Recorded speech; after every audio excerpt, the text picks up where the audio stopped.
Friday, June 29. This is the news on PBCJ. I am Simone Absalom. The management of ports and aviation systems, student exchanges and sharing technical expertise in health, sports and culture will be the focus areas of the joint commission between Jamaica and Panama. An agreement for the establishment of the Joint Commission was signed back in 2016 and it has now been activated. On Thursday, members of both countries' delegations gathered to watch Jamaica's State Minister in the Foreign Affairs Ministry, Senator Pernell Charles Jr., and Panama's Vice Minister for Multilateral Affairs and Cooperation, Maria Luisa Navarro, ink the formal deal.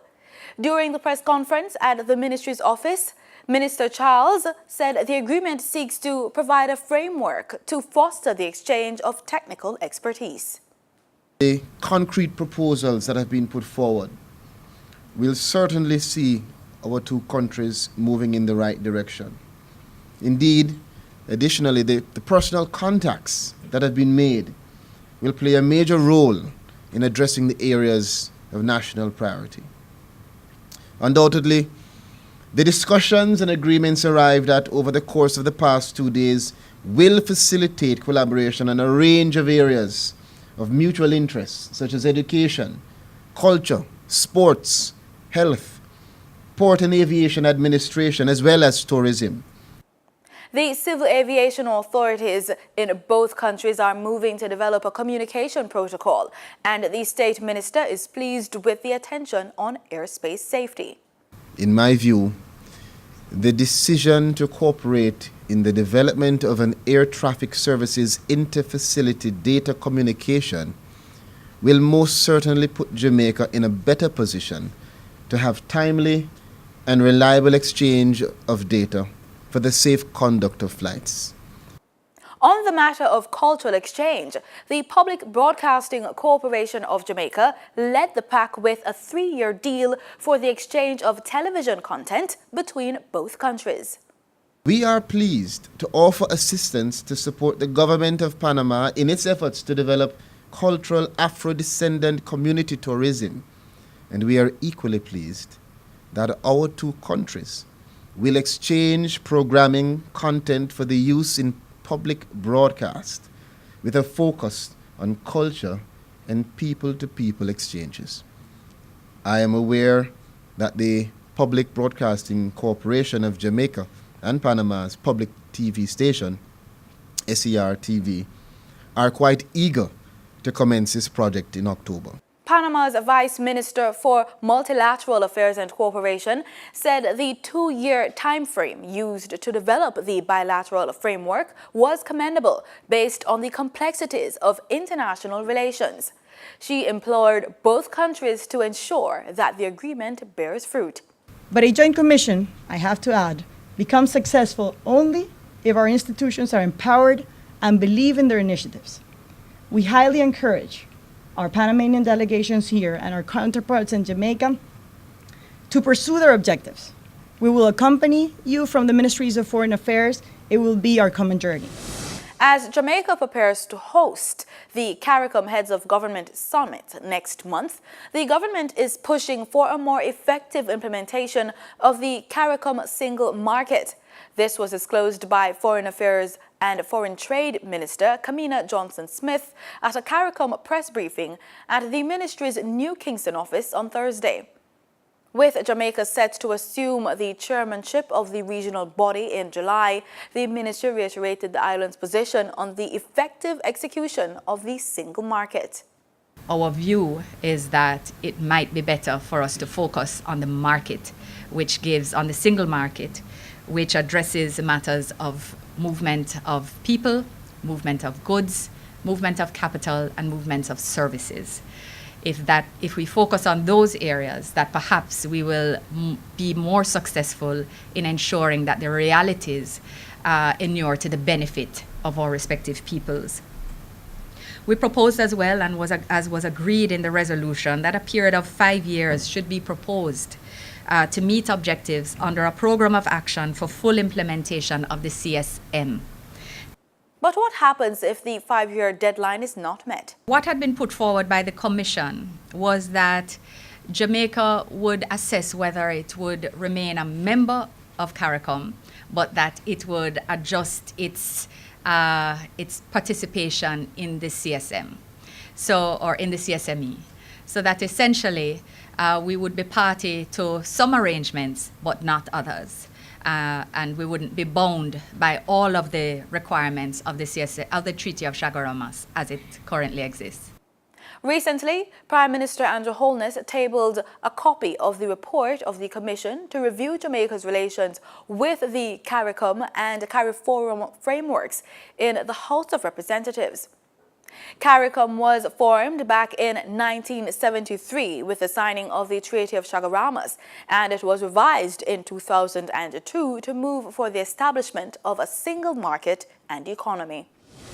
The Ministry of Labour and Social Security will be strengthening its capacity to assist job seekers, employers, and the general public to secure employment and access related services through the Electronic Labour Exchange Unit. A total of 1,092 people have been placed in jobs through the unit since April 2017. Portfolio Minister Shaheen Robinson made the disclosure during her contribution to the 2018-2019 sectoral debate in the House of Representatives on June 26. Minister Robinson noted that work is now underway to improve the employability of Jamaica's youth. A total of 66 sessions were conducted during the 2017-2018 financial year, and the ministry has committed to staging at least 75 before the current fiscal year ends. Meanwhile, People's National Party's Shadow Minister of Labour and Social Security, Horace Daly, says he is disappointed with the increase in the minimum wage. Daly, in a release from his party, yesterday accused the Jamaica Labour Party administration of failing to deliver on its election promise that if elected, it would set a minimum wage of $10,000 per 40-hour work week. Daly said the increase, which was announced by the Labour Minister Shaheen Robinson during her contribution to the sectoral debate, was disgraceful. In the meantime, Daly said the announcement of an increase to pensioners was long overdue, but it does not bring the real relief that the pensioners were expected to mitigate the punishing impact of months of price increases because of the devaluation of the Jamaican dollar. Labour and Social Security Minister Shaheen Robinson says government contribution for old age benefits under the National Insurance Scheme is to be increased by 20%. She made the announcement during her contribution to the sectoral debate in the House of Representatives on Tuesday. There have been several calls for an increase in the allocation, which was last adjusted back in 2013. Minister Robinson says the contribution will move from $2,800 to $3,400 weekly. The Labour Minister did not say when the increase will take effect, but she says when it does, it will be retroactive to April 1 this year. Alarming information has emerged on the welfare of children in state care, as it is being reported that the children have been victims of physical and sexual abuse, attempted suicides, as well as indulged in self-harming behaviors. Human rights group Jamaicans for Justice is reporting that it has examined more than 10 years of reports documenting critical incidents at public and private childcare facilities. Roger Malcolm, Executive Director of JFJ, says he has documented and analyzed more than 1,600 incidents to date. Some 558 of these incidents occurred over the last 5 years. Mr. Malcolm says the number of incidents documented is trending down, but given the fact that children are powerless and the majority of child care facilities are privately run, the risk of underreporting is possible. He was speaking Thursday afternoon in Kingston at a forum on safety and justice for Jamaican children. In regional news, Trinidad and Tobago's Police Social Welfare Association is knocking authorities for what they say is their failure to successfully implement the recently passed anti-gang legislation. More from TV6 News. Actionless leadership is what the Police Association says has stunted the anti-gang law. The law was proclaimed on May 28th. The Commissioner of Police is on record saying the TTPS needed the law to pursue gangs, and government politicians repeatedly declared the police service was ready to put the law in practice. Yet, to date, not a single gang member has been charged. We have some time that has elapsed and we have not seen anything by way of strategy coming from the Commissioner of Police. More importantly, I'm aware of the efforts that have been made for us to translate what we have as information and intelligence to now bringing it to a state where it can be used as evidence. General Secretary of the Police Social and Welfare Association, Anand Ramesar, goes a step further. He sees the failure to arrest and charge under the anti-gang law as an indictment on the police. And you might want to say that we are still in the stage of intelligence gathering, but to me, that represents a level of inefficiency in relation to our intelligence gathering. Because at this point in time, your actions have to be commensurate with what is happening in the wider society, because people are dying every day. Anti-gang legislation is not new. The police used the law to detain people during the 2011 state of emergency. None of the charges stuck. Several detainees later successfully sued the state. It took several tweaks to revive the legislation late last year. The senior officers say, though, that another obstacle to arresting murderous gang members is the state of the Homicide Bureau. Acting ASP Seals says the Bureau is handicapped by limited resources. They should be able to, when they solve a murder, because if you are saying it's gang related, then once you solve that murder, it's supposed to net gang members. So you can't say it's gang related because that's all your statistics show. But yet when you hold a person, only one person getting hold for a gang murder, but yet still the rest of gang outside. It's kind of, it's a paradox. It don't make sense. You know? The Minister of National Security also coming under fire this morning. The association executives say he hasn't met with them in over a year. They say they've written to the Prime Minister appealing for him to intervene. The role of schools in sex education is taking center stage at the 8th Congress of Sexual Therapy Guidance and Education in Havana, Cuba. Here's more in this report. The 8th Congress of Sexual Therapy Guidance and Education is now taking place in Havana under the sponsorship of the Cuban National Center of Sexual Education, CENESEC. The program debates in this scientific congress includes the school performance as an essential role in sex education in their narrow link with the family and the communal surroundings so as to avoid rejecting situations, ill treatment, physical and infantile sexual abuse. But most important is the sharing of experiences for prevention and early attention of these problems. Therefore, the meeting is pondering the responsibility of the school as the most important institution of the community in its comprehensive role in sexual education.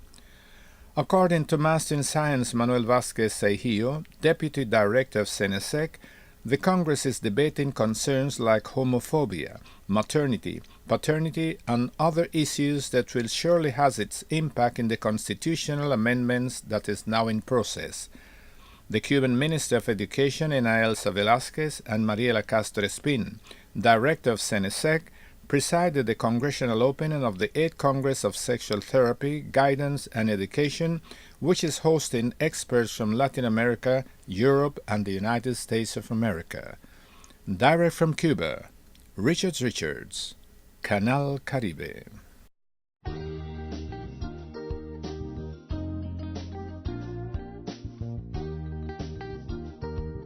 This is PBCJ's weather report. Thanks so much for staying with us. Let's start with a look at what's happening in Kingston. Right now, we're seeing a temperature just about 29 degrees Celsius, and we could be getting some cloudy skies, but it should be predominantly sunny today going into this evening. The temperature is set to go down to just about 24 degrees Celsius. Let's take a look at what's happening over there in Montego Bay, St. James. We're looking at a possibility of rainfall today with warm temperatures, though, between 23 and 29 degrees Celsius. It's set to go down a little bit to just about 20 degrees Celsius this evening as the sun sets at 6:33 p.m. let's take a look at what's happening across the rest of our parishes. Warm temperatures between 29 and 33 degrees Celsius expected. We're looking at cloudy conditions in the eastern end of the island and the possibility of rainfall in the northwest parts of the island. Going into the weekend, we're looking at a possibility of rainfall for Maypen over there in Port Antonio, Portland, Oteria, St. Anne, and in Negril as well. Cloudy conditions forecast tomorrow for Montego Bay. Warm temperatures between 29 and 34 degrees Celsius. And in our Caribbean forecast, for those of you who are visiting countries across the region, temperatures between 28 and 33 degrees Celsius. There is a system affecting the central and western parts of the region. So we're looking at cloudy conditions forecast for Nassau, Bahamas, rainfall for Santo Domingo, Havana, Cuba, and over there in Campeche, Mexico. We're looking at cloudy skies for Antigua. And further afield, we're looking at the United States. The areas on your screen should read Los Angeles, Miami, New York, and Atlanta. Sunny skies forecast for New York, cloudy conditions for Los Angeles, and rainfall forecast tomorrow for Miami and Atlanta. We're seeing minimum temperature for those areas between 17 and 26 degrees Celsius. And in our maximum column, we're looking at a high 41 degrees Celsius forecast for Los Angeles. And that's it for the weather forecast. Thank you so much for making it PBCJ. My name is Simone Absalom. Pleasant viewing.